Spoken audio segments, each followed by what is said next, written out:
Okay, hello friends. Welcome back to the third day, third at least for me, the third day of the lecture for me for within the theme of systematic theology.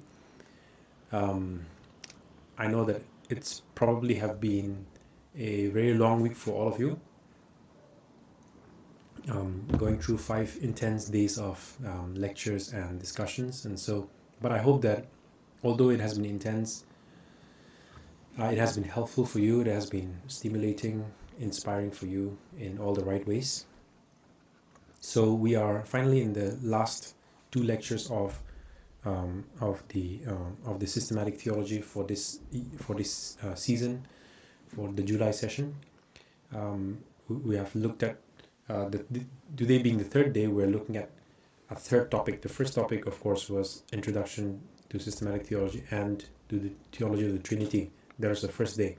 The second day was focused on Christology, broken up into a general introduction into Christology on the first lecture, and a more focus on Christology for the world in the second part of the second day.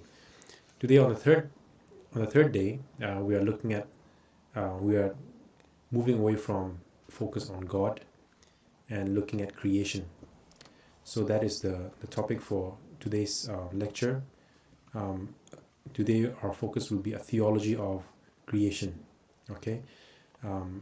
Now you might be wondering why I don't look at pneumatology, for example, the theology of the Holy Spirit, even though that is very much part of the Trinity, God the Father, God the Son, God the Holy Spirit. We have looked at God the Son through Christology, but we have not really considered pneumatology. In fact, we have not even considered God the Father as well.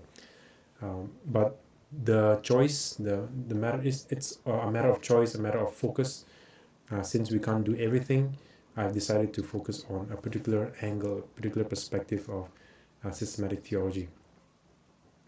If you give it a little bit of thought, you will notice that it's about focusing on God and the other side of the equation, so to say, which is creation. God as creator and the rest of creation. So the first 2 days, first three lectures rather, on the Trinity, on Christology, the 2 lectures on Christology, they focus on the divine aspect, the divinity aspect. And today our focus is on creation. So we have got these 2 big ontological entities or ontological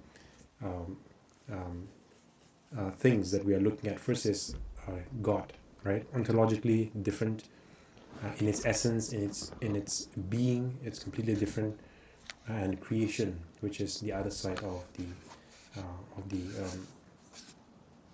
the focus of our lectures. So, a theology of creation. Again, my name is Tew, and I just decided to put in my email here because there may be things that that you would like to reach out or you'd like ask questions. Of course, the Zoom call is there, WhatsApp discussions are there, but I would like to maybe I'll come to that later at the end.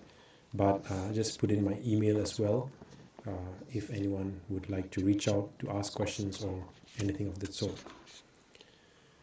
So, a theology of creation. Notice I don't say the theology of creation. It's a theology of creation. There are different ways of approaching the theology of creation. My approach here is not the ultimate or the most accurate or whatever. It's more the preference that I have, my particular background, my particular theological training. This is the angle or the perspective, or not quite perspective. This is the framework, the structure that I prefer and I quite enjoy personally with my own preferences. So this is a theology of creation. There are many that you can probably find out there. Maybe you have your own theology of creation. Not that, again, it's not to say, not to relativize everything we're talking about. So if we say, if you think of a painting, if you think of if you send if you commission 5 artists to portray a landscape, or 5 artists to portray, let's say, let's talk about a particular country like Uganda. If you ask 5 artists, or if ask 5 of you or 10 of you to portray, to talk about Uganda, you will all, you are not going to all have the same answers. You're going to have different kind of approaches. You're going to have different portrayals, because Uganda is much more than a definition.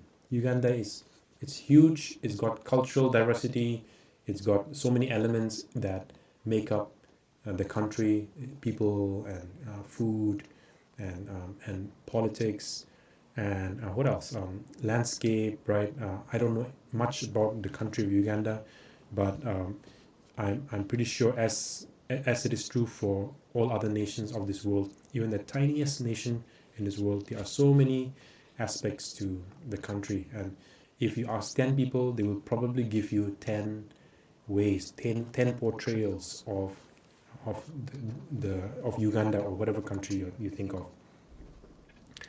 And all of them, some of them will be more accurate, I guess, because some will be more research from a properly researched, or will have information that are backed up by evidences, so on and so forth.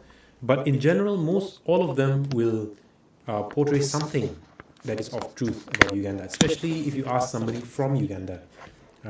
They may have their own experiences. They may have things that they learn in the school, or from reading newspaper, in living in the country, or even from visiting the country. Everybody will have a sense of the country, and their portrayal, in a sense, we might say that those are 10 people, 10 different descriptions of Uganda. It's a description of Uganda. It's not the description. It's not the description. Ultimate. It's not ultimate. It's just one of the descriptions. You could think of it, of today's lecture, in the same way. Creation is obviously, Uganda is great, India is great, but creation is bigger than that. Creation involves a lot more than we could pinpoint. It's more than a nation. It's the entire range of God's creation. So there are things that I could not cover within even the theology of creation, and there are things that I have chosen to include. There are things that I chose not to include. So there's a lot of things that are missing, and I'm fully aware of that. And but this is just a theology of creation. So this is a bit a lengthier introduction, but I would like to foreground that before we go into the lecture. Okay. So having said that, this is my depiction, or my theological kind of construction of the theology of creation, I would also like to introduce you. I think my video is frozen.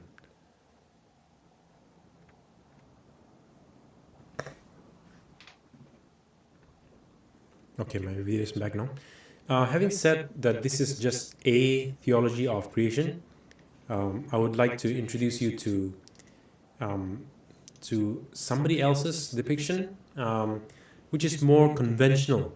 Okay, more conventional in the sense that, and again, I always find this is where it's always helpful to refer to books by seasoned scholars who have gone through years and years, decades and decades of thinking about certain things. And when you go through their books, which they systematically organize and present, it's always helpful, because it gives us a sense of, it gives us a good way to evaluate, right, and to present them in a systematic manner. So before I go into my theology, I would like to give a quick introduction, quick run through of the more conventional theology of creation, conventional systematics, let's call it that way, the conventional depictions of the theology of creation. And I would just say that this is a helpful paradigm, but I find that these conventional paradigms are quite limited, and it doesn't engage with a few things, a few questions that I feel are important. And that is the reason why I decided to make a theology, a more personalized kind of theology of creation. That is, it's not it's not contradictory to the conventional depictions, but it focuses on different preferences that are, in my opinion, missed out in the conventional systematics. So I want to look at not a book, but an article by Chris Bruno, who teaches, who's a theologian in the US. And this is the Gospel Coalition that some of you may know. Obviously, they are, you may have different perspectives about the organization and the Gospel Coalition, but every once in a while they put up great articles, and it's always, some of them are quite helpful. And this article is, in a sense, not necessarily special, and I don't mean that in a way to depreciate the value of the article, but it's conventional. It's the typical way in which the theology of creation is talked about. So let's go through this real quickly, and I've just decided to paste the whole screen and kind of go through some of the paragraphs, because it helps. It's helpful to read through and to think along with the author Chris Bruno, and to be more specific about the things that he says, so that we are not so that we get the full grasp of what he's trying to say. So here he says, a biblical theology of creation helps us to see the patterns of creation, fall, redemption, and new creation that are repeated through the creation story. Though the chaos of sin leads to judgment, God will ultimately redeem and renew his creation. Again, like I said, this is a particular framing of the theology of creation. The theology of creation in this way, in this structure, is framed in a narrative way, in a dramatized way, in the form of there's creation, there's fall, there's redemption and new creation. There's like scenes in the drama, and that's the strength. But in my opinion, it's also the weakness, because it fails to ask a few important things that are not engaged in this article, and hopefully I will be able to touch on it later in my own restructuring. But this is what it says in the beginning, right? Let's start with the beginning.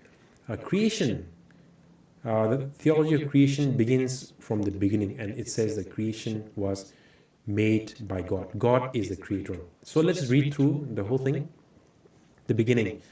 It is important to begin a biblical theology of creation with God's original intent in his creative work.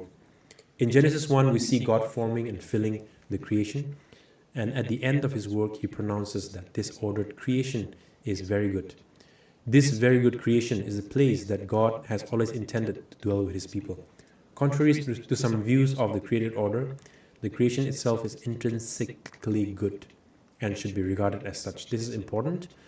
Creation is good and should be regarded as good, because God himself says it is good. Now, if you keep reading, in spite of the judgments that sin has brought on God's creation, God is committed to making it new and redeeming a people who will live forever in it forever. Hang on, let me just...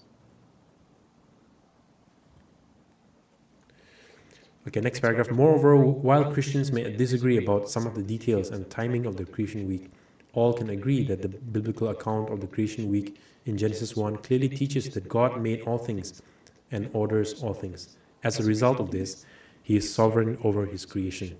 That is to say, he is in charge of his good creation. Now, the important thing that we want to... sorry about that. I'm blocking here. Just take some time to read through that again. While Christians may disagree about some of the details,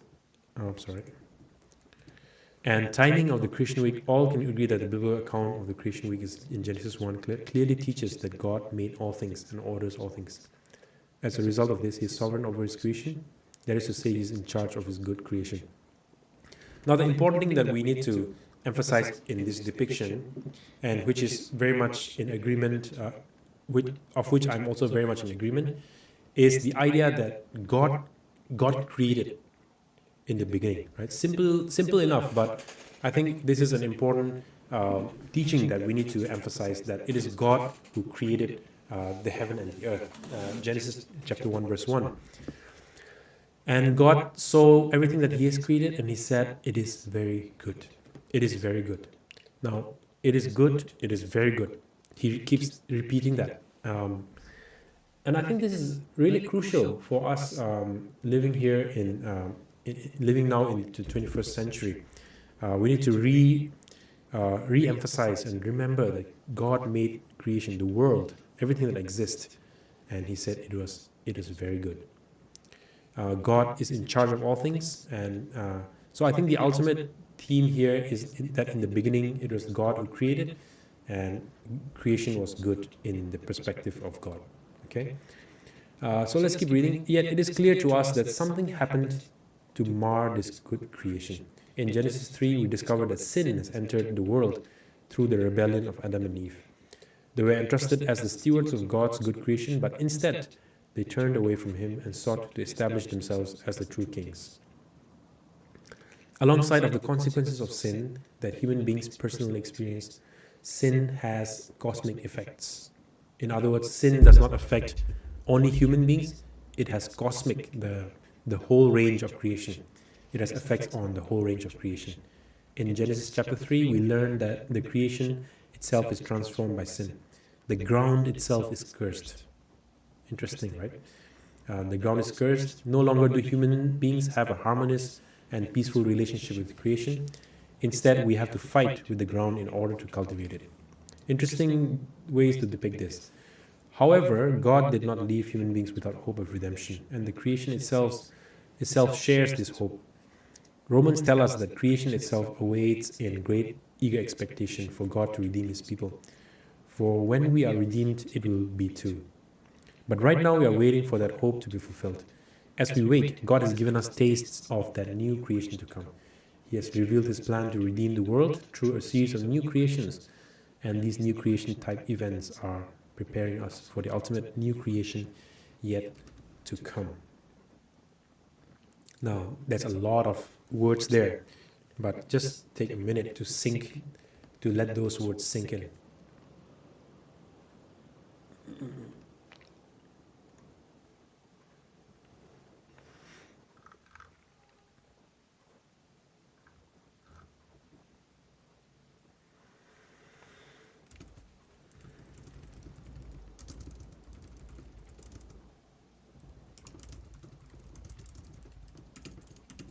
Okay, so the main thing here again is the idea of the fall.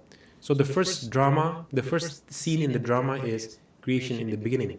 The second scene in this conventional depiction is fall, sin. Because of sin, creation falls from the presence of God, or the righteousness of God, and the relationships are ruptured between human beings and creation, human beings and other human beings as well. But despite this fall, there's also longing, there's hope and expectation for something to be, for the order to be restored, right? So there's something about a new creation that is being awaited. But we will revisit all of these themes again. So I just want to go quickly into the whole thing. So what I want to highlight here, I don't want to read the whole thing, but what I want to highlight here is the what's mentioned here, the tabernacle. In this depiction, and this is again a particular theology of creation, but in this depiction, Old Testament scholars say that the tabernacle, the temple, and indeed Jerusalem, the place, the dwelling place of God, is designed as a mirror, an echo of creation. It's a pattern of creation. Let that idea sink in. The temple is not a random kind of architecture, random structure that God told the people to build. Scholars say that there's a lot of evidence to suggest that the temple, when God gives the specific guidelines and specific structures, the way it should be arranged, the tabernacle, how the orders, how the places are organized, scholars say that it mirrors or it echoes back to creation. In other words, when God gave the temple to Israel, right? When God gave the temple, the blueprint, the structure, or when God gave the guidelines about the temple to Israel, he was hinting, right? He was hinting that he is making something new. He's making a new creation. Just like he did in Genesis 1, and he created the world, he created heaven and earth. When he started the temple, it was an echo of pointing back to the original creation, as it says here. Some scholars even argue that the 7 speeches in Exodus 25 to 31 point us back to the 7 days of creation. The imagery is pretty clear. When God called his people out of Egypt, he was pointing us back to the new creation, reminding us that he is bringing order out of chaos for the salvation of his people. In other words, creation is very much a part of the spiritual imagination. The whole order of creation is very much imprinted in the temple. It's imprinted in the temple in such a way that when people worshipped in the temple, of course, a lot of people would worship without understanding, but if you fully understood the meaning of the worship in the temple, it reminds you of creation. And it reminds you that what is happening in this temple, in these 4 walls of the temple, is only an echo of what is actually happening in the cosmos, which is the whole earth, the whole creation being filled with the glory of God, right? So, in other words, the temple and worship, ecclesiastical worship, let's call it, it's only a small echo, a shadow of the real creation, the real worship of God, which should happen worldwide, creation-wide, right? I hope that makes you excited. Sometimes we think of our church and our temple worship, institutional worship, as being the ultimate. But we learn that it's not so. That is just an echo of the real. I don't want to say real and unreal because that's not the right language, but I hope you understand what I'm trying to say. It's a scaled down version. It's a microcosm. It's a glimpse, a shadow of the real worship, the actual worship that will happen one day, right? When all things are restored. So as much as church is important, as much as our worship is important, let us remember that there's something greater than that, that in the new creation, all things will be restored. I don't know about you, but that makes me really excited to think about all this. But let's move on. New creation. As the people of God were waiting for God to act and decisively end the exile, they were really waiting for new creation, when God will make all things new. However, when we come to the New Testament, something surprising happens. The new creation arrives in the person and work of Jesus, but the chaos of the fallen creation is still with us. And with many other parts of God's saving plan, the new creation is both already and not yet. Now, the timeline comes to us. Jesus is the one who brings the new creation. He is the new Adam, as you may recall in Romans. He's the new Adam, the prototype for human beings and for all creation. He is bringing in a new creation, and yet that new creation is not yet here. Today we live in this earth. We have still see problems around us, right? I mean, there are still ecological disasters. There are tragedies that are happening around us. There's still death and sickness and COVID-19 and other hunger and drought and famine and floods and so on, right? We still live in the fallen creation, but Jesus has already come, and Jesus has already inaugurated a new creation. He has already brought the forgiveness of sins. He has already brought redemption on this earth.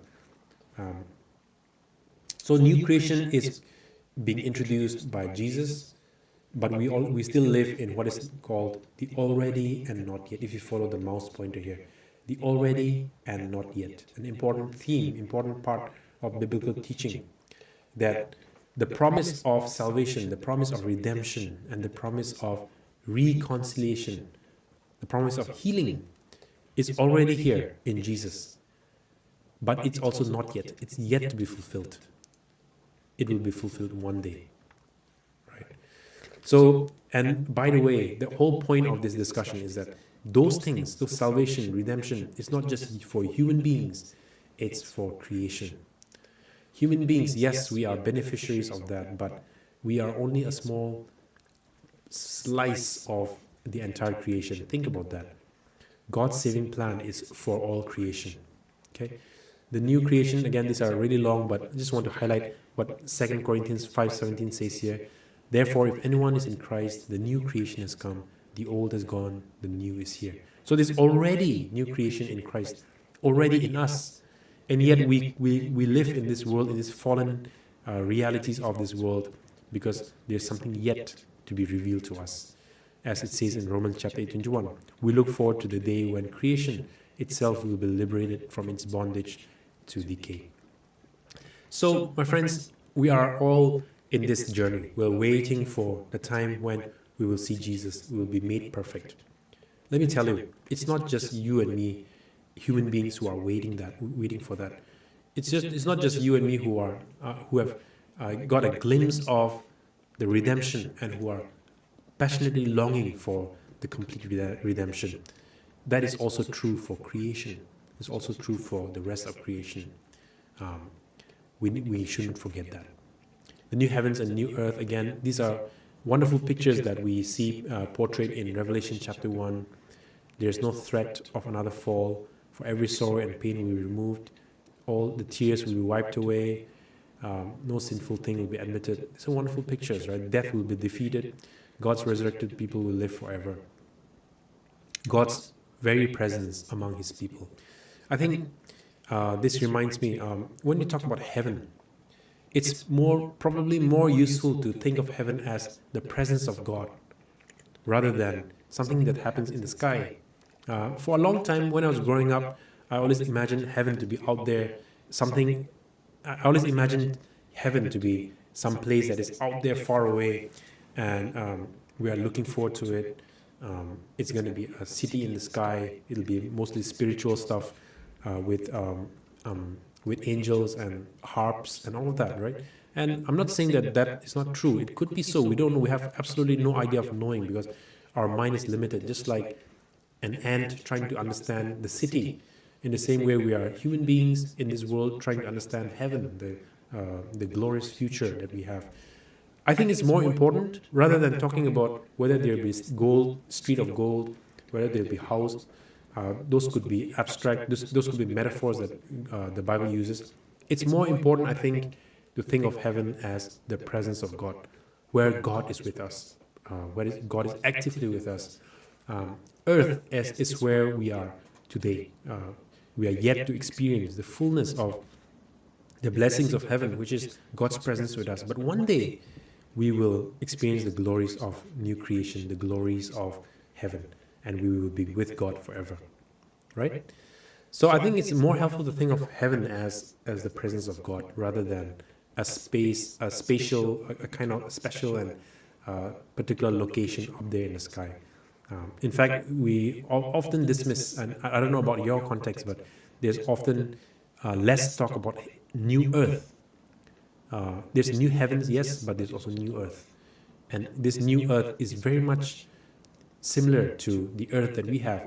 It's material, it's stuff, it's water and H2O, and again, I'm assuming, but it will be like the earth that we have. Okay, but I'm going ahead of myself. Let's move on. So that leads us to the end of the conventional theology of creation. Okay, so I think we have kind of dipped our feet into the basic premise of theology of creation. I want to give you, we are hitting the 30 minutes mark. I want to give you a small task. I think let's take, let's see how many minutes did I allocate for this. Let's take 7 minutes for this.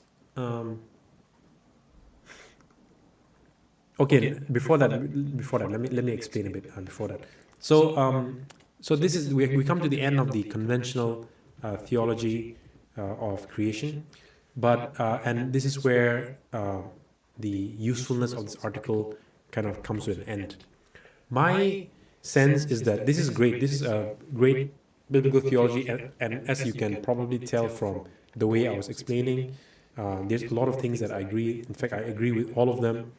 there's not much nothing that I disagree with, but I think it focuses too much on the flow, the account focuses too much on accounting for a dramatization of creation, in which creation is taken as a protagonist, and it leads us into the process of when it was created, when it experienced fall because of sin, and when it was redeemed by Jesus.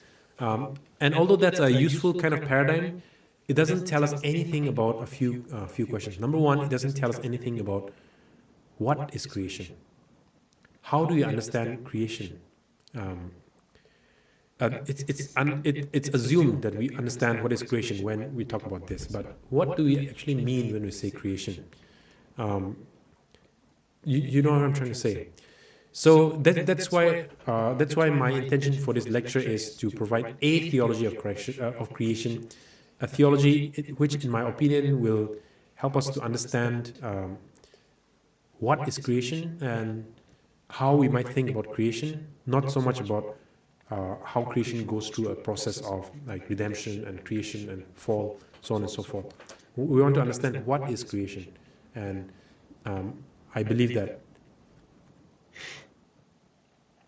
that understanding will help us to locate ourselves better in terms of our engagement with creation. So that's why I will move away from this conventional depiction, and my goal is this. I will not be touching on a few things. There's a few things that are mentioned in this article. One is, I think, in one of the first slides, I think here, in creation, here.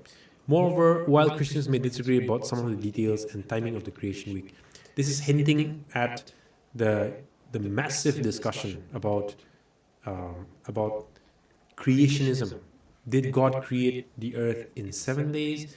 Did God create 6 days rather? Or did God create the earth through a span of thousands or not millions of years? Is Genesis 1 to 2, Genesis 1 and 2 literal? Should we understand that as literally as one day, like one present, like 24 hours day that we have today?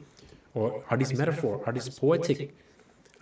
Should we believe in 7-day creationism, the concept of 7-day creationism, which is also called young earth creationism, because it assumes that the earth is only about 10,000 years old when God created. In other words, understanding the whole story of Genesis literally, or should we go with what some prominent theologians have understood as theistic evolution, in which God used processes like evolution to lead human beings and lead us to this point. I'm not going to go into the debate. It's a huge debate. I don't think there's any use for me to try to debate that. I have my own opinions. You will probably have your own opinions. Let's respect each other's wisdom and sanity in that. And I honestly don't think that there's a need to emphasize that at this point, at least. I'm not saying that it's not an important topic. It is an important topic, but for the purpose of this lecture, which is quite specific in my head, in my own restructuring, I will not be going into those debates of creationism, gap theory, theistic evolution, or and all this the different range of ideas of the theory of creation. So I'm not interested in the process or the timeline or the events about creation. My interest is about the relationship, our relationship with creation. And more importantly, our place in creation. Our relationship with creation and our place in creation. Okay? And this is, I think, quite related to what we talked about in the theology of the Trinity. In the theology of the Trinity, the one of the main emphasis that I made was that God is relational. You can't think of God in abstraction. God is always in a community of Father, Son, and Holy Spirit. God reveals himself as us. Let us make man in an image. Let us, let us go down.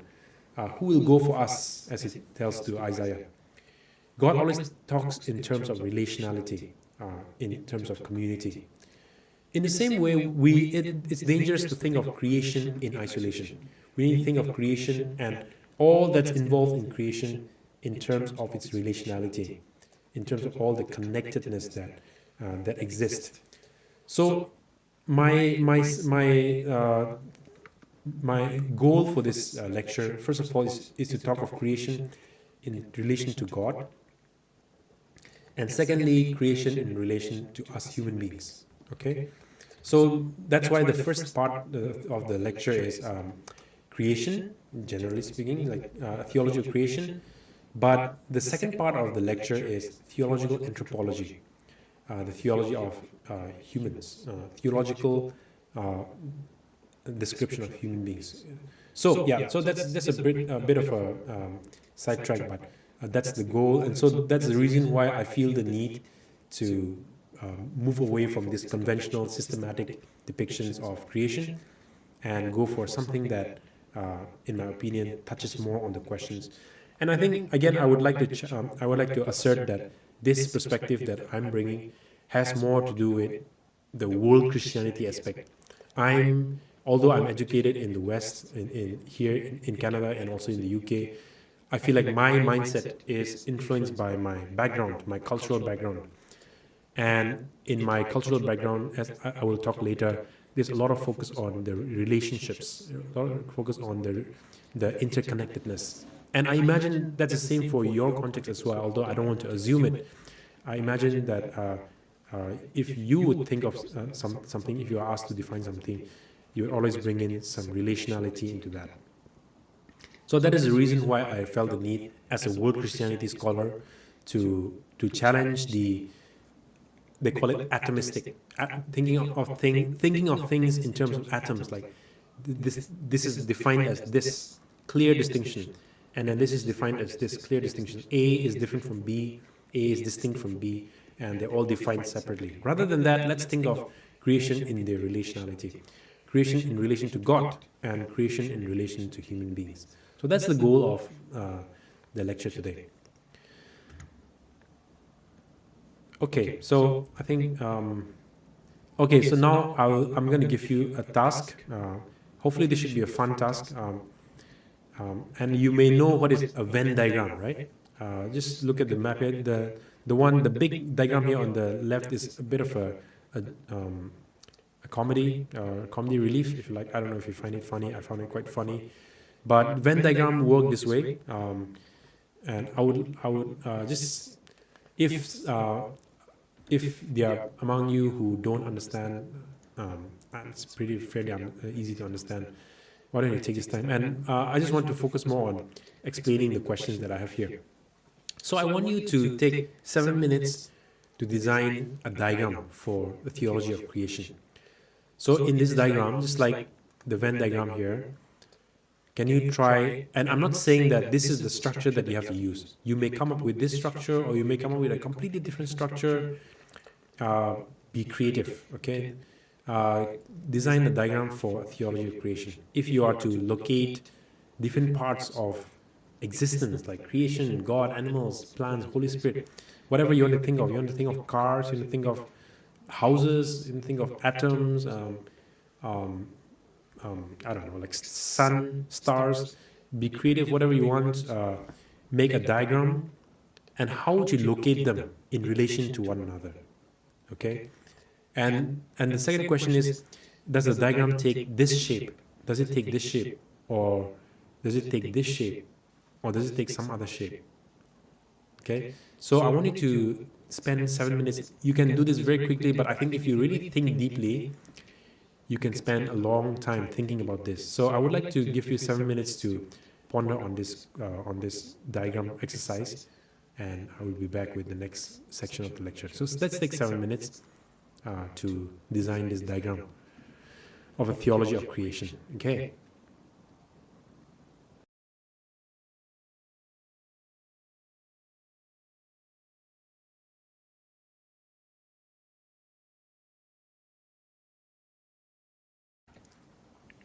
Okay, so let's get back to our discussion.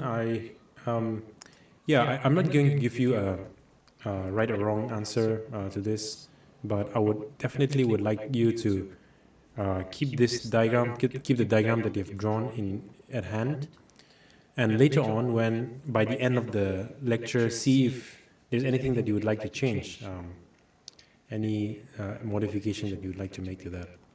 So yeah, I think I didn't realize it for myself, but I thought I found this exercise of drawing a diagram to put things in perspective, and as you will see later in our discussion too. But I found it to be helpful, so I certainly hope that it has been the same for you as well. Okay, so here are a few things a few issues that I feel the conventional lecture, the conventional structure, systematic, do not really touch on. And I feel like these are issues, in my opinion, there are issues that are more pressing than the question of whether it's young Earth or old Earth, whether the Earth is 10,000 years or millions of years, billions of years. I feel like the issues that I'm going to share are more crucial, more urgent in today's context. So, with that said, with that bit of a trailer, let's go into the issues. First of all, okay, let me just give me a minute here. Okay, let's get back. Here are the issues that, and I feel like these are more urgent. Again, it's not a competition of what is more urgent, what is not urgent. I feel like the urgency comes from the fact that theologians, theology, systematic theologies, do not really touch on these issues. To be honest, they touch on these issues in different parts of different aspects, but they don't really intersect into the theology of creation. So the first issue is the Christian perception of materiality and embodiment. Christian perception of materiality and embodiment. What do I mean by this? I think certainly in my background, in my experience, there's a particular Christian way of thinking about the material things, particular Christian way of thinking about our bodies and corporeality. Yes, we would say that theologically things are important, material is important, bodies are important, embodiment is important. But let's face it, how many of you have heard the notion, the idea that it is spiritual matters that matter more? The spiritual matters more than the physical or the bodily aspects. Right? I think, I'm not sure if your background is anything similar to mine. I've heard it so many times that spirituality is more important than physicality. And of course, the dichotomy here made is between spiritual and physical. And I think this is a false dichotomy, in my opinion, false dualism, the spiritual and the physical. The idea is that the spiritual things, spiritual concerns, your mind, right? Your mind, your intellect, your spirit, the spiritual aspects are more important than the physical aspects like food or water or physical exercise, so on and so forth. This shows up in some aspects of Christian practice. If you go to Google or something, search engine, and type in spirituality, right? Spirituality. What is the picture that shows up in most cases?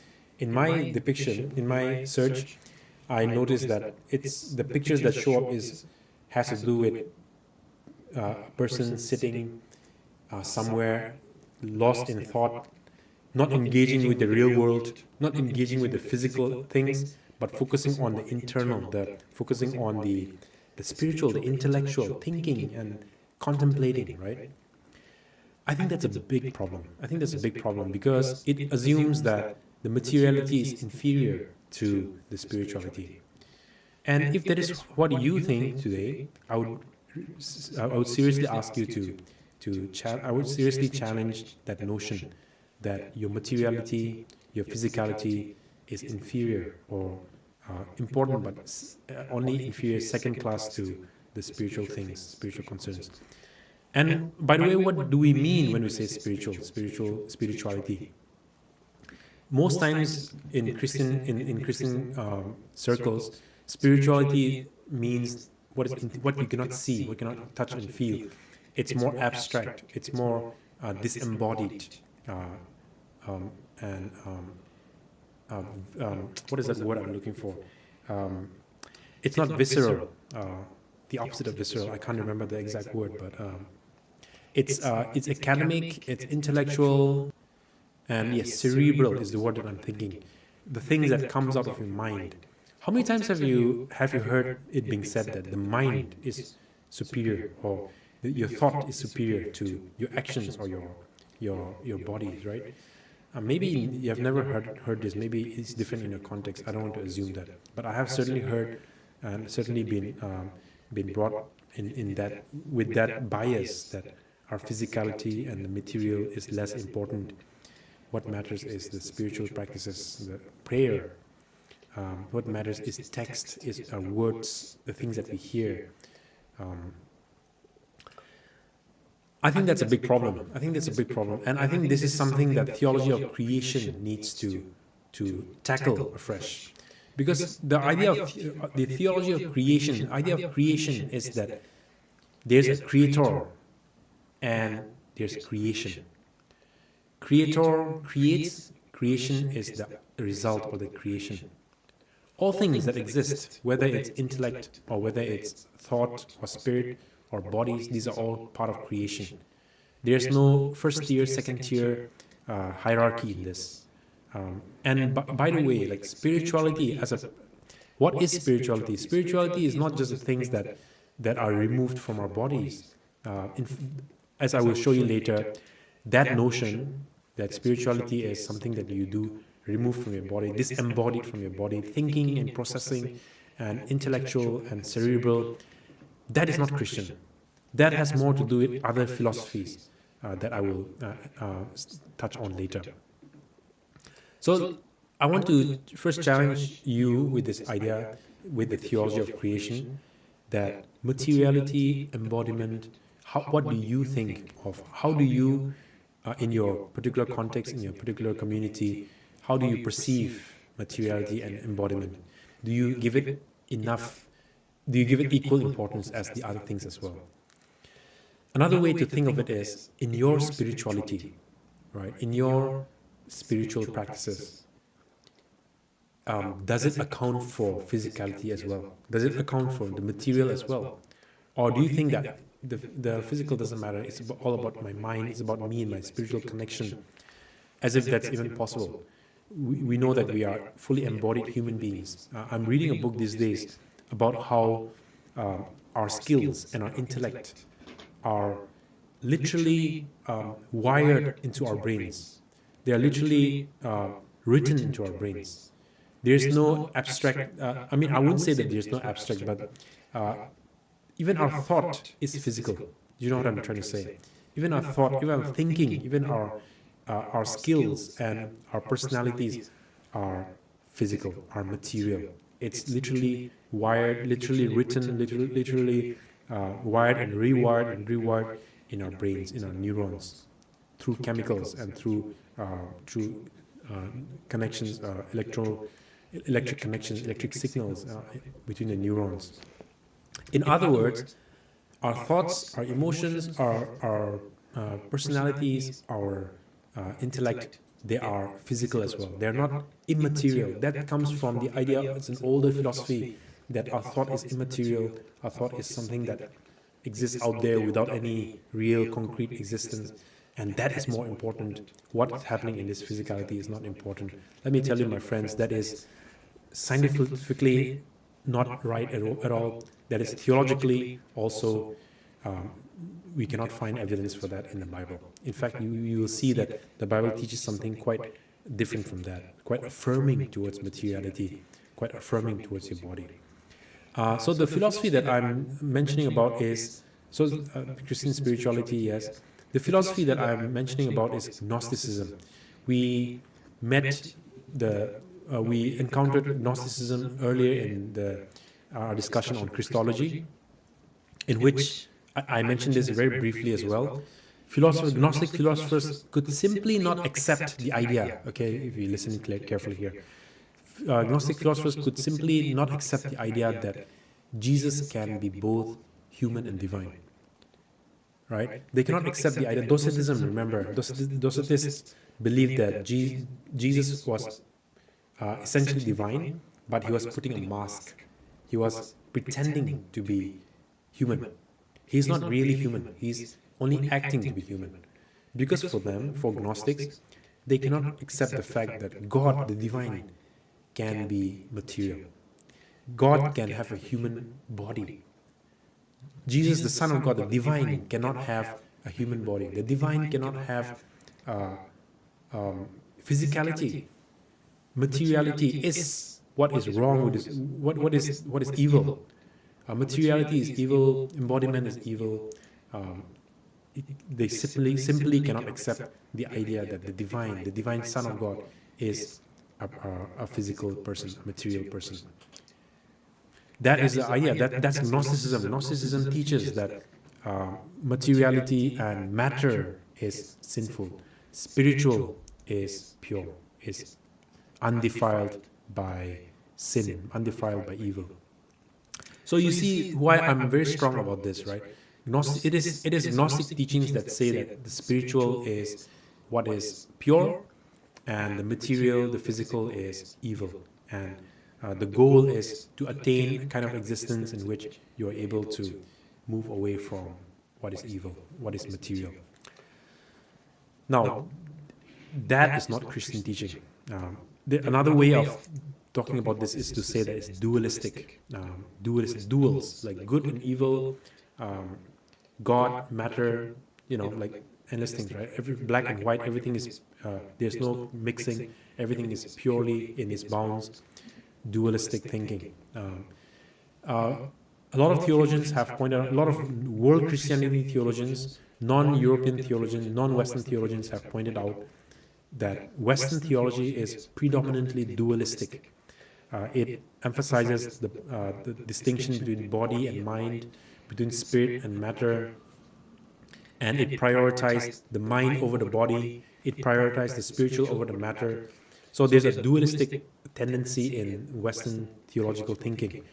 And my understanding is that the previous things that I told you about, the upbringing that I had, comes from the dualistic teachings of mission teachings that taught that there's spiritual and there's physical things. Physical things are important, yes, but ultimately spiritual is more important. The mind is important. You focus on your mind, read books, read the Bible, read the text, because your body is not very important. Yes, it is important, but it's not ultimately important. Among Indian philosophies, in South Asia, in India, there's something called Maya, and it's not the same, but it also speaks to something similar. According to the philosophy of Maya, all things that you see around you, the physical things, are the matter, material things, are illusion. They hide the real truth. The truth is, depending on who whether you're talking to a Buddhist or Hindu, they have different understanding. But ultimately, truth is disembodied. Truth is distinct from the matter, the material. Truth is distinct from all that you see around you. All that you see around us are like magic, illusions that hide the truth. So in that sense, Gnosticism is a bit similar as well. Gnosticism says that all the things that you see are lies, are illusions, and a few select people have special knowledge, and that's that's the idea that gives rise to the idea of gnosis. Gnosis is to know, knowledge. A few select group of people have special knowledge how to escape that particular illusion of life.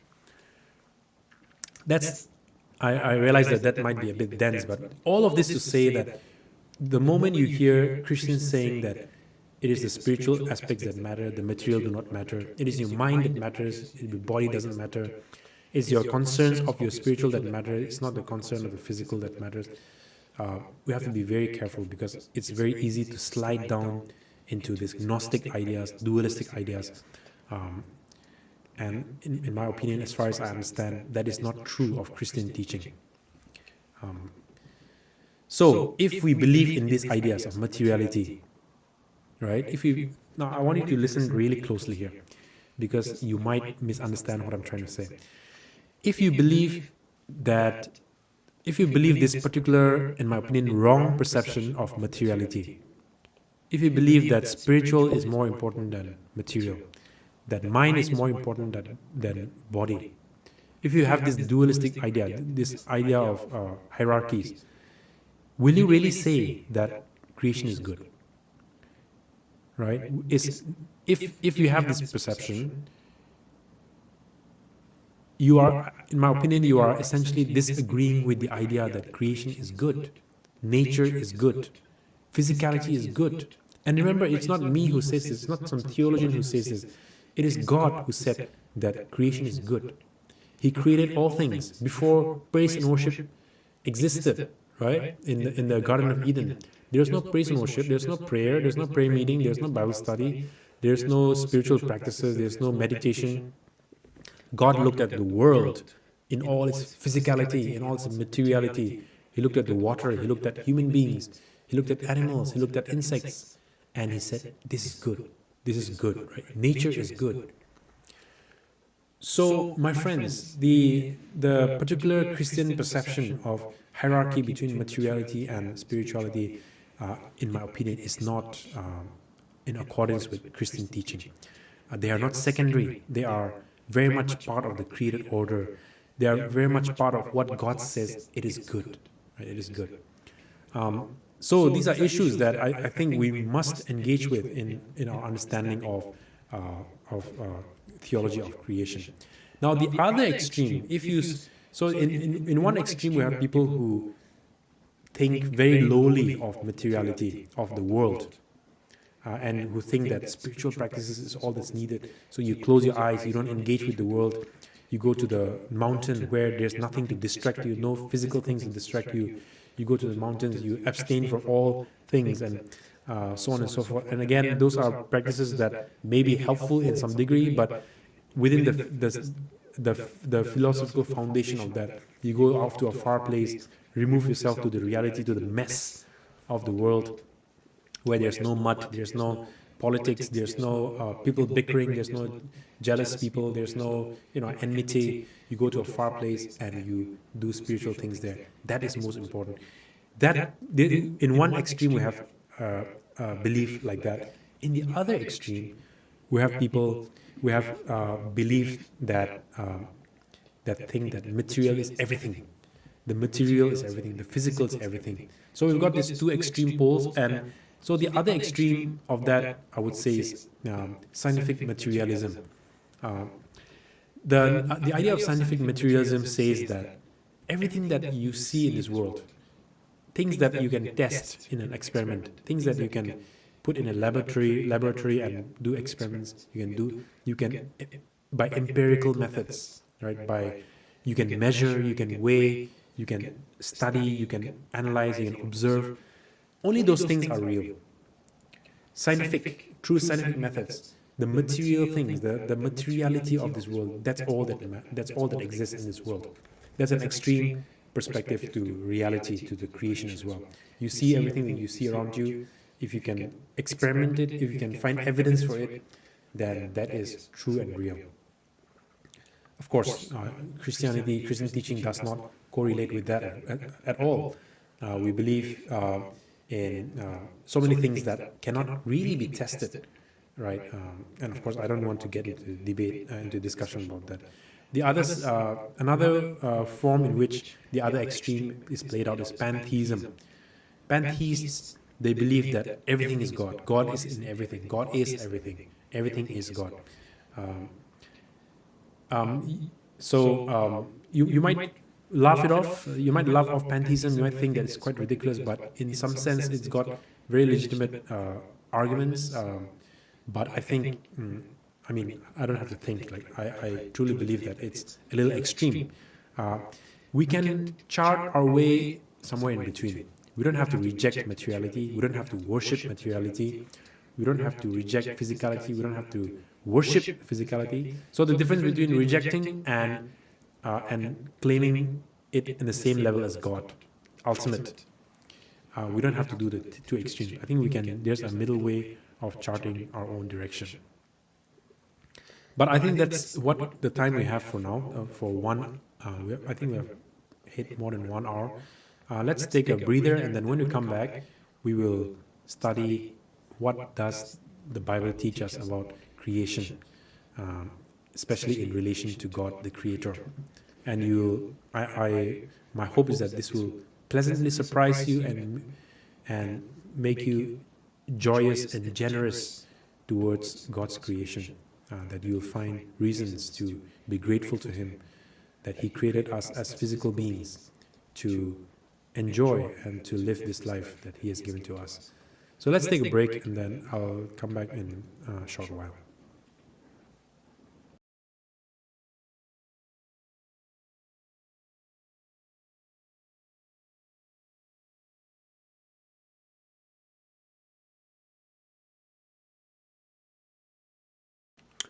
Okay, friends, let us continue with our lecture.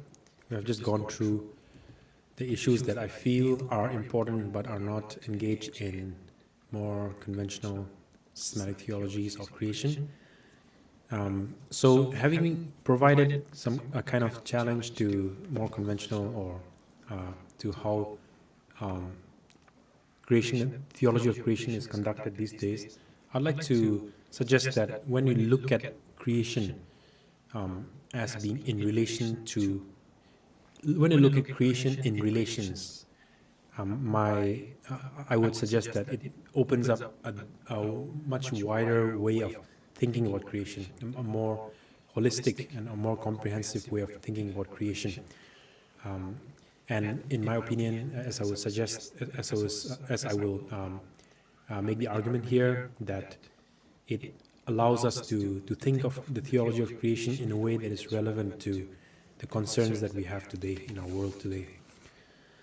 So with that, let us go into the first part, a few points that I've put together. What do we learn when we think of creation as being in relation to God?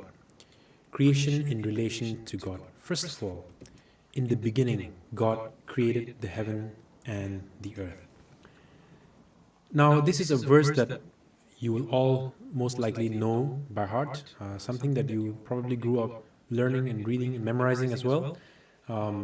But within this brief sentence is packed so much information, so much theology. First of all, it says, "In the beginning." There is a beginning. There is a beginning.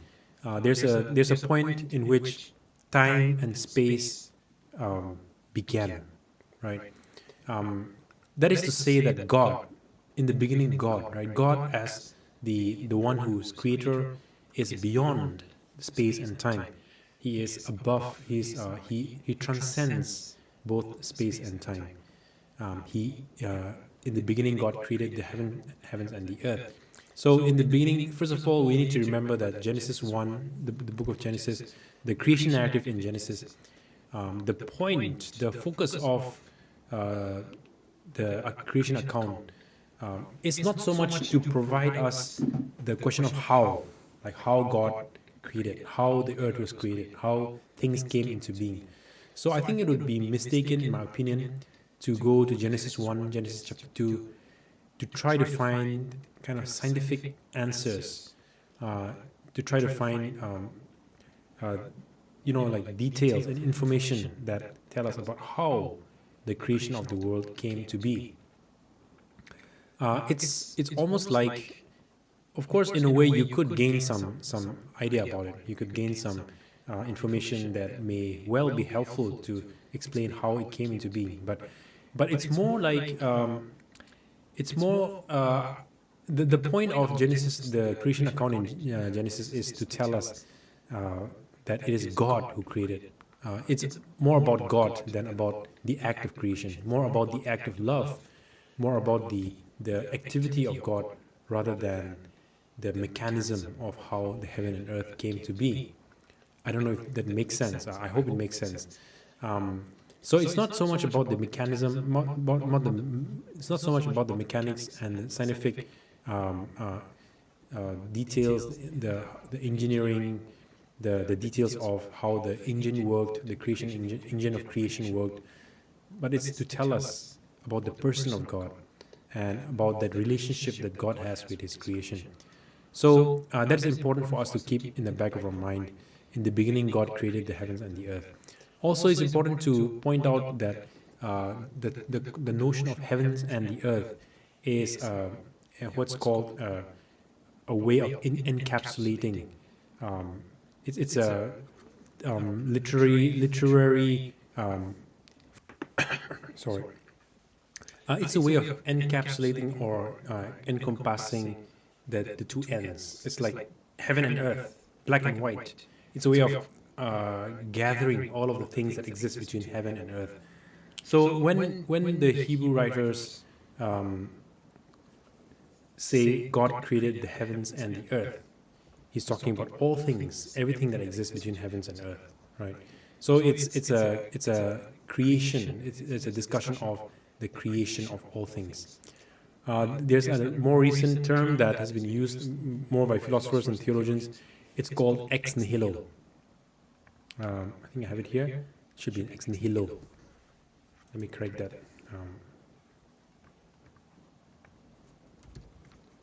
So ex nihilo, it means out of nothing. And this is important because it says in the beginning, where before anything existed in this world. Ex out of nothing. In the beginning when there was nothing, God created the heavens and the earth out of nothing, ex nihilo. Which means that God is the source of everything. God co-eternal, co-existing. Right? Remember that terminology. God existed and God brought into being all that exists out of nothing. There is no way that we humans can create ex nihilo because we are not God. That is an ability that is restricted to God. Even in, I mean, we all know that for something to come into existence, there has to be something before it, pre-existing material, whether it's raw material from which you create something beautiful. When you paint, when you do painting, when you do artwork, you produce image out of the paint, out of the blob of ink, and put them together, organize them together according to their patterns, and you create something out of that out of the raw material that you have. But you're not creating ex nihilo. You're creating out of what is already pre-existing. And that's an important distinction that we need to keep in mind between God and us. We cannot create ex nihilo. Only God can create ex nihilo. Human beings can create what is called creation continua. We can create only in continuation with what is already existing. We can put together wood and things from different places and make a beautiful flower arrangement, but that's only creation continua, right? It's not creation ex nihilo. But in Genesis 1, we are told that it is God who created all things, like heaven and earth, out of nothing. So first of all, creation in relation to God, creation is the work of God. It's God who caused it to come into being. First of all, right off the bat, we notice that creation is the work of God. And so, first of all, it's not insignificant. It is important, but we will touch more into that as we go on.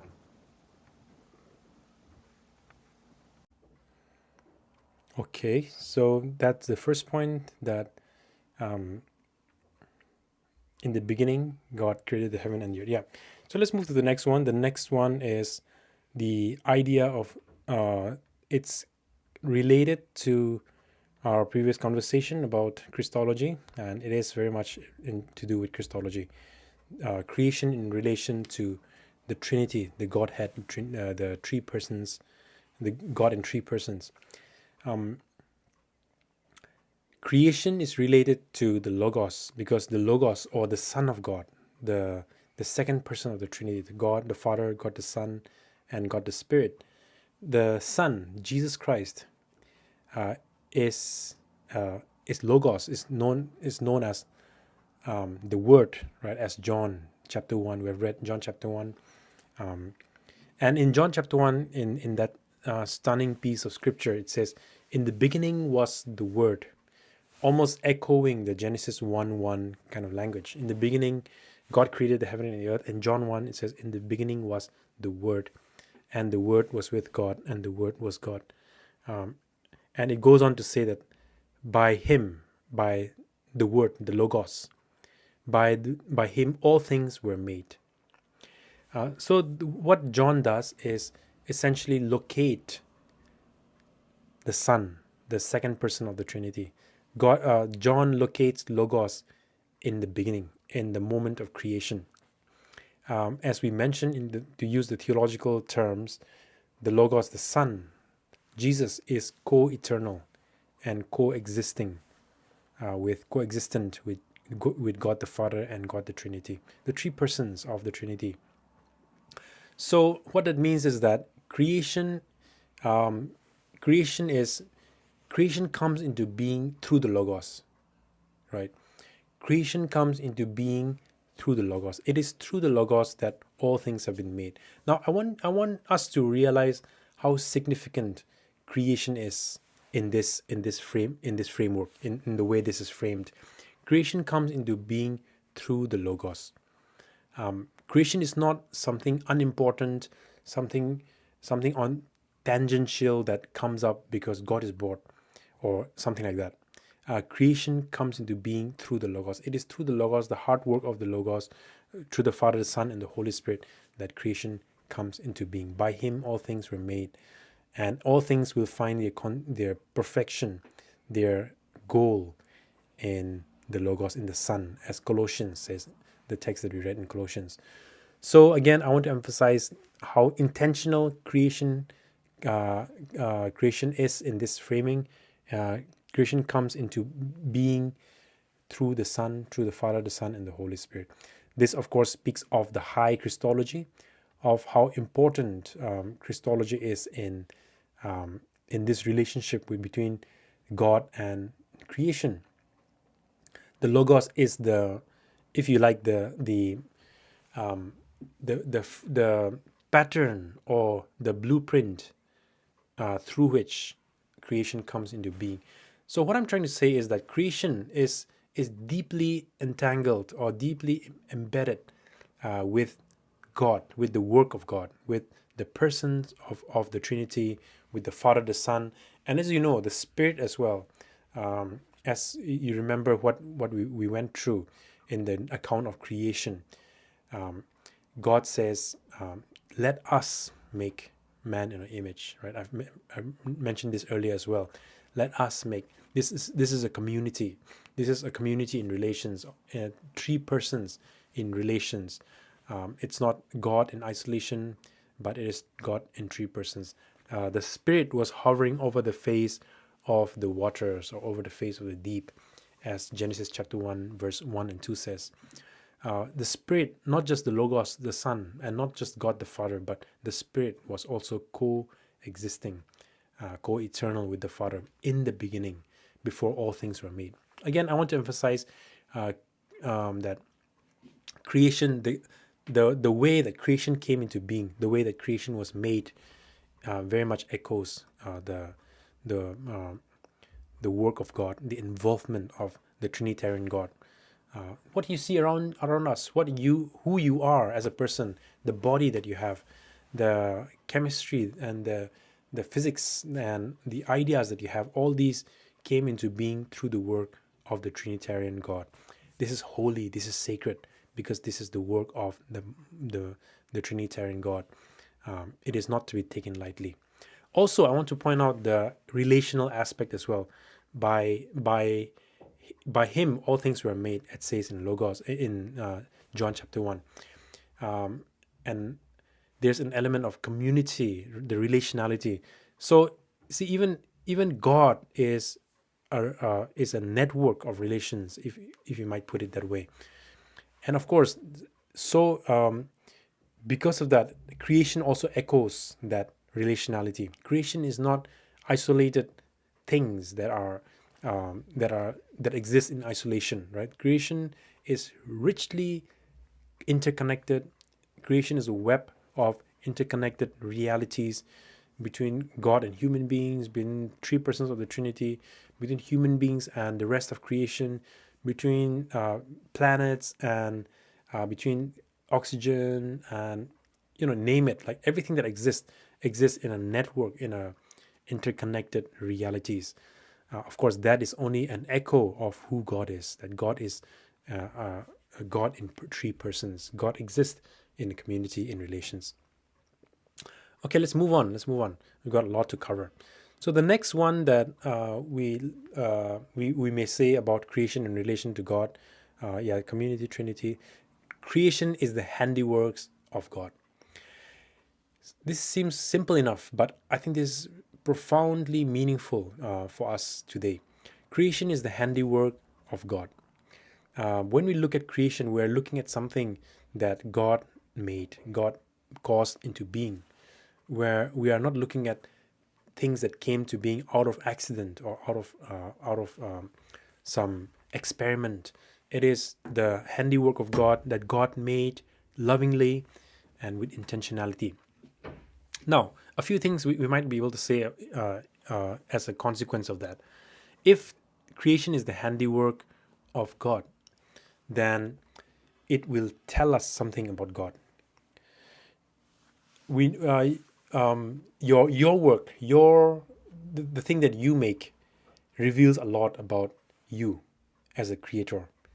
If you talk in terms of painting or art reflects the artist.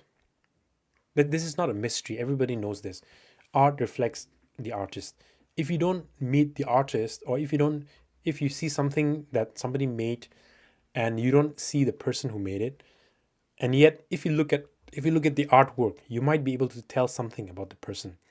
And of course, as I understand, I'm not a professional, or I don't know much. I'm not expert in psychology, but we know that there's a lot that we could tell about a person through their drawings or through their expressions, through the way they articulate their own thoughts or their own creativity, right? People, everybody has creativity, and the way the creativity is expressed tells a lot about the person. For example, I'm thinking of famous artists like Van Gogh, the Dutch artist. He struggled with depression, and he struggled in terms of his mental health. And a lot of analysts would say, people who study art would say that struggle, that challenge, is reflected in his painting, in the tones that he used. Of course, he was a genius in his own right, but the struggles, the challenges also shows up in his painting. We could name so many other examples as well, but I think you get the point of what I'm trying to say. The art reflects the artist. If that is so, if the art reflects the artist, what does creation tell you about God? What does creation, as the handiworks of God, as the artwork of God, what does it communicate about the artist who is God?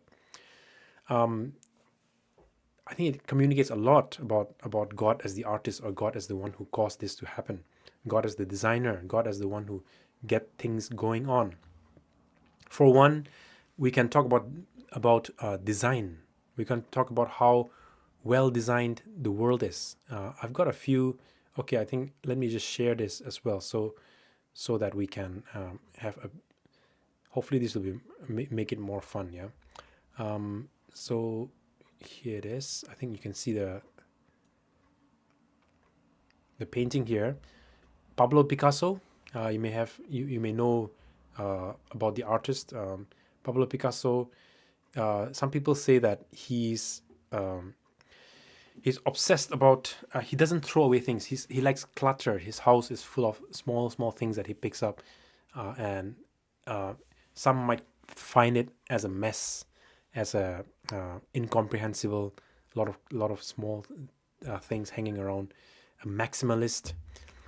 And when you look at his painting, you can tell, right? You can tell a bit of that personality coming forward. In fact, this painting is a mix of all kinds of stuff, like old bits of newspaper, or old bits of design that he patched together. And yeah, so this kind of reflects something about the mind of the artist, right? I've got another painting here. This is a um, this I think Mary Blair. She does work for Disney, and although this is beautiful, it also gives a tinge of darkness of, and a lot of people who know her have said that she struggles with depression, and of course this somewhat shows in her work, according to some analysts as well. The last one maybe I want to show you is Van Gogh. Again, you look at this painting, and you get the idea. A lot of people have focused on this particular painting, show the rice corns, the wheat field with crows, as they say. It shows the bleakness, and I read an article that says that this one is particularly communicative of the kind of struggles that he was having, the strokes that he was putting into this painting. So it shows quite a bit about the artist, right? Let's see what else I have. Um, Let me just make sure I have that before I click on it.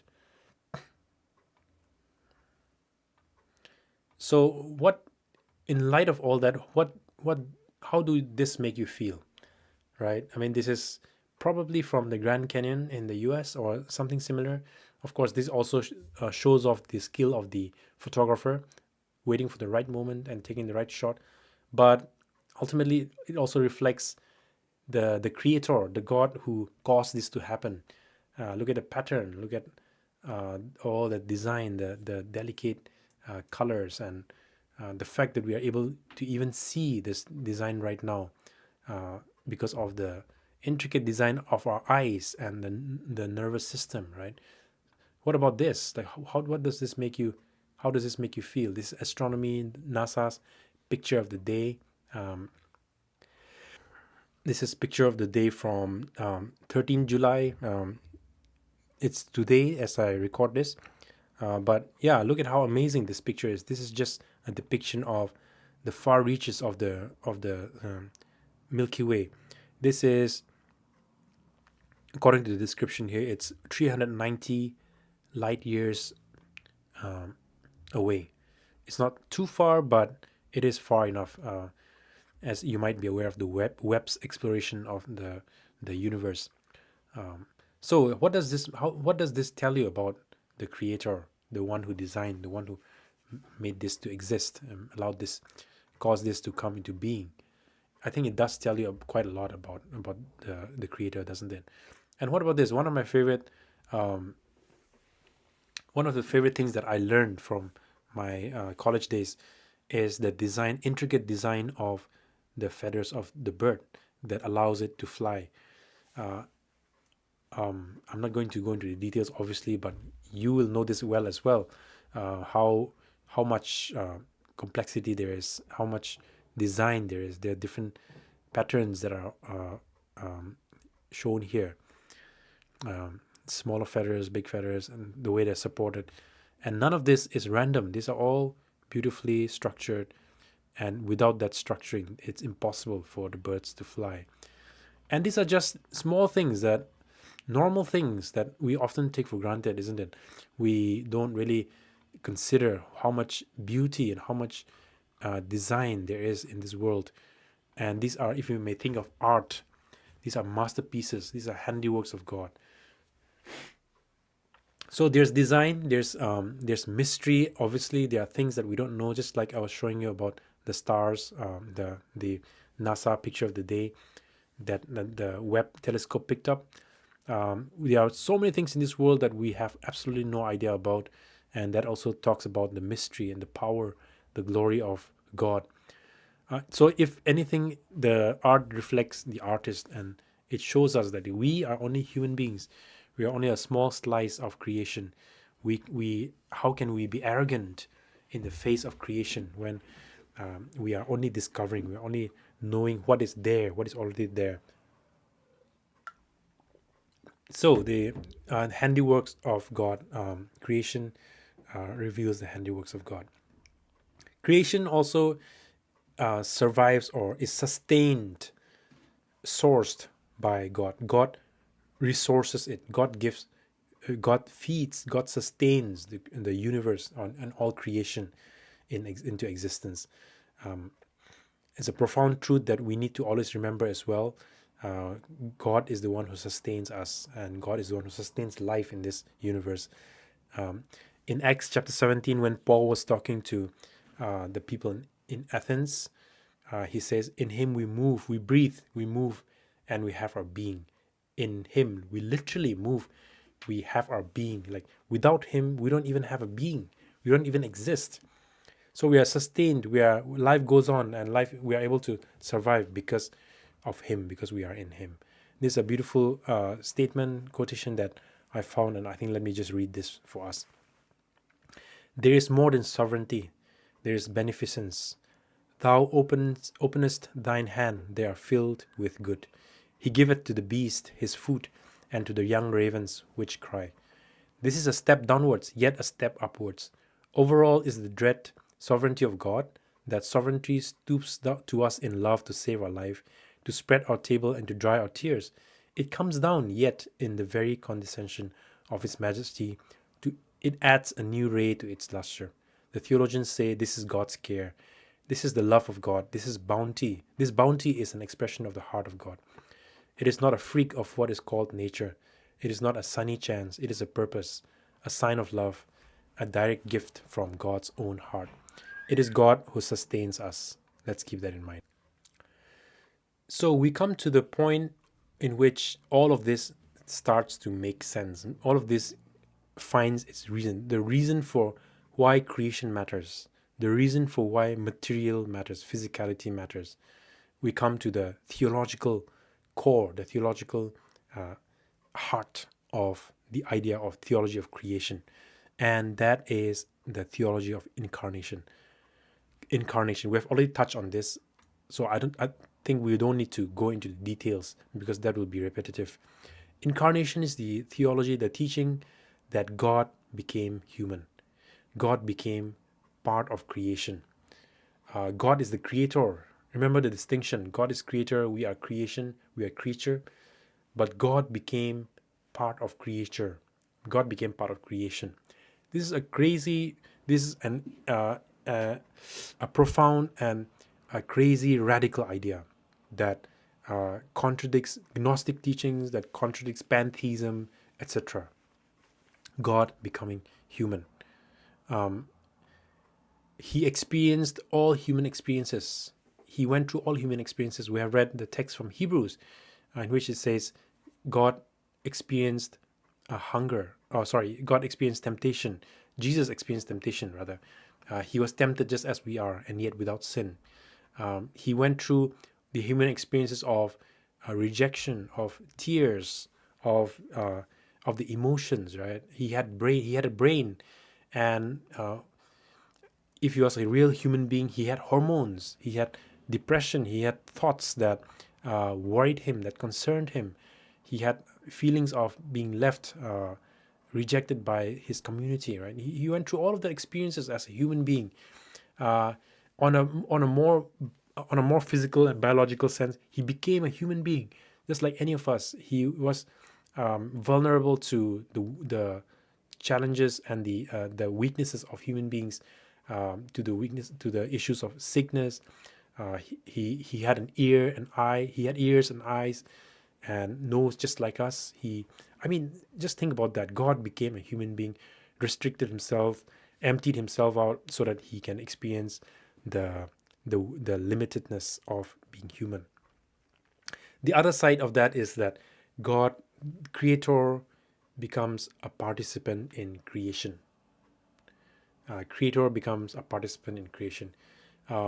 This is where the dichotomy, the dualism between matter and spiritual breaks apart. Right. This is the incarnation is the challenge, the serious theological challenge against Gnosticism and dualism. Dualism in Gnosticism says what is spiritual is all that matters. divine, the divinity cannot become part of humanity. Divinity cannot become of createdness, because these two are different. It's impossible. The incarnation says that divinity became human. Divinity became part of creation. And because of that, divinity, and Jesus, of course, is that incarnation of God becoming human. Because of that, I mentioned this very strongly earlier. Gnosticism is not Christian teaching. Dualism is not Christian teaching. In Christian teaching, the dualism falls apart because God, the divine, the spiritual, becomes part of his created order. He becomes part of the human and the creatureliness. So there's no room for dualism. There's no room for dichotomies. There's no room for Gnosticism in this arrangement. God has become human, and we have seen his face, as John says, Jesus in the face of Jesus, in the life of Jesus. God assumes creatureliness, and just think about how radical that is, right? God assumes creatureliness, and in that sense he affirms the creation. He affirms that creation is not bad, it's not evil. Matter is not evil, just like unlike the philosophies, the philosophy of Maya, or philosophy of Gnosticism says, matter is not evil. Matter is not evil. God proves it to us that matter is not evil by becoming matter, by becoming human, by becoming creature. Okay, so of course the story doesn't end there. There's also a powerful, the other side of the story, incarnation, and then the resurrection. If the divine becomes human, if the divine becomes creatureliness, it doesn't end there. The divine does not become absorbed with the human. Through the resurrection, human, right? And I want you to listen closely here. Through the resurrection, human creatureliness is transformed. Creatureliness and human creation is transformed through the resurrection. Creation and creatureliness is raised in the resurrection. Okay, creation and creatureliness is raised through the resurrection. Creation in relation to God, because of Jesus, the incarnation, and because of Jesus in resurrection, creation is now raised. Creation has been lifted up. That was the whole argument of Irenaeus, by the way. Irenaeus, if you remember correctly, Irenaeus of Lyon was a church father, a theologian, fighting against Gnosticism, the teachings of Gnosticism. And he basically makes these two arguments of the incarnation and the resurrection, saying that God became human, God became part of creation. Therefore, creation materiality is not evil.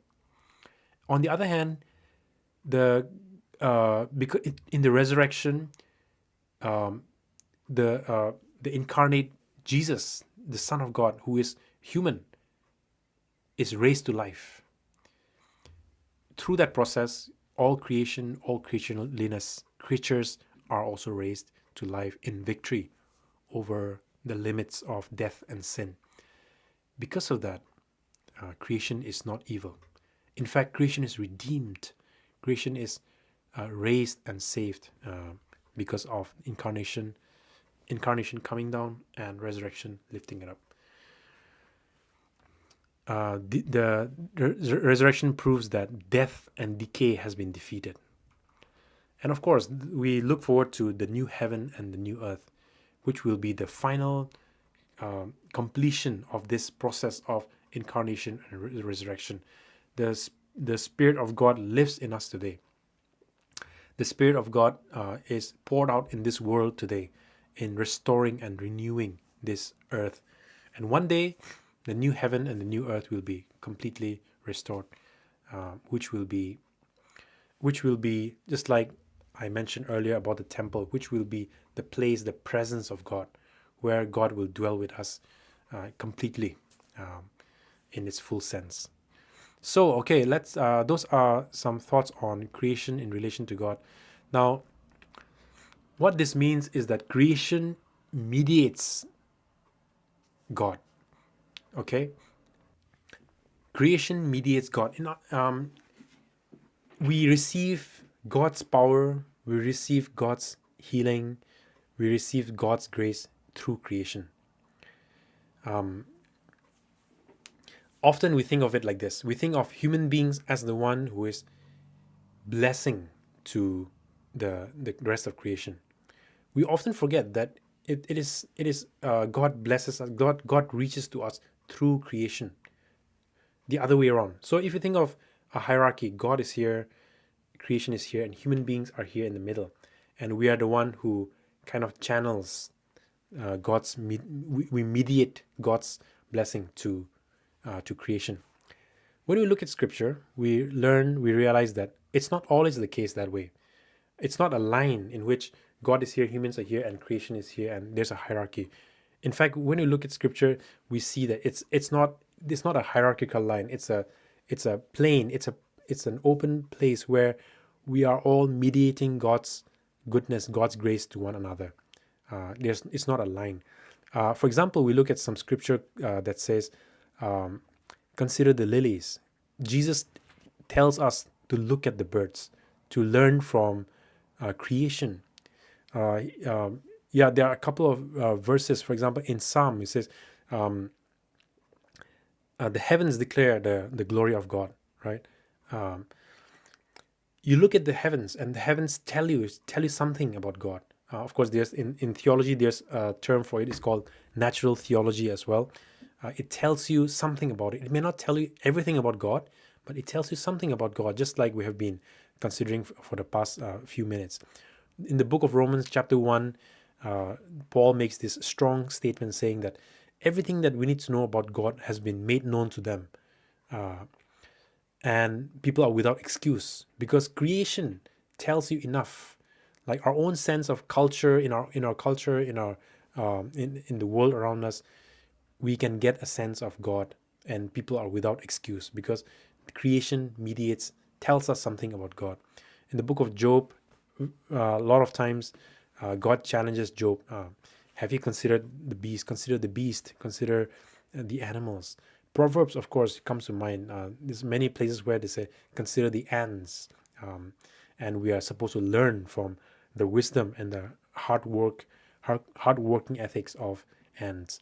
Jesus, of course, deals a lot with nature. You might remember, he says, consider the lilies, the birds of the air, and he would often retreat to this wilderness where he would be alone with the wild animals. So we learned that we realize that if you really think about it, creation is there to lead us to God, to tell us something about God. In other words, what I'm trying to say here is that creation plays an important role in our spiritual formation. It's not just us who is the one savior of the world, saving people, saving nature, saving animals. No, it's not at all only like that. We also have something to learn from nature, from creation. I'm going to skip that part, but we receive creation's mediation of God to us. We are also connected. We are interconnected in everything. So this makes us reflect on a few ethical questions. First of all, so the question is this: how does understanding creation in relation to God affect our practices and our ethics, our eco ethics, how we relate with nature and with the rest of creation? How does how is it important that we understand creation in relation to God? You know what I'm trying to say. So how is it important? Why is it important that we think about all of this that we have just said? Um, um, how does it affect? First of let's think about this for the next few minutes. Um, understanding that understanding creation in relation to God helps us think of how special creation is. Creation is creation originates in God. Okay, creation originates in God. Creation belongs to God. If we humans go out and abuse creation, if we don't take care of the creation, what are we doing? We are spitting on what belongs to God. We are taking advantage of what belongs to God, what originates in God. If you receive a gift, if you receive something that belongs to somebody you love, you would not abuse that thing. You would not take advantage of the thing. You will take care of it because it reflects the person that it belongs to. The creation around us, right? I mean, we look around, we live in beautiful places. We have our bodies, we have our friends, our families, and all of this creation. The Bible tells us that these originate in God. These belong to God. How can we not take care of them, right, brothers and sisters? How can we not be good co-creatures and respect God by respecting these things that belong to God, right? Uh, Creation reflects, as I mentioned earlier, creation reflects the art, reflects the artist. Creation reflects God's design, God's sustenance, God's goodness. How can we ignore creation? Like, we should be learning from creation. We should be reflecting on creation, studying, thinking about creation. And we don't have to do studies and masters and PhD. We don't have to go into that extent. But we should be studying. We should be seeking, desiring to know about creation because it tells us something about the genius of God, the creativity of God, the goodness of God.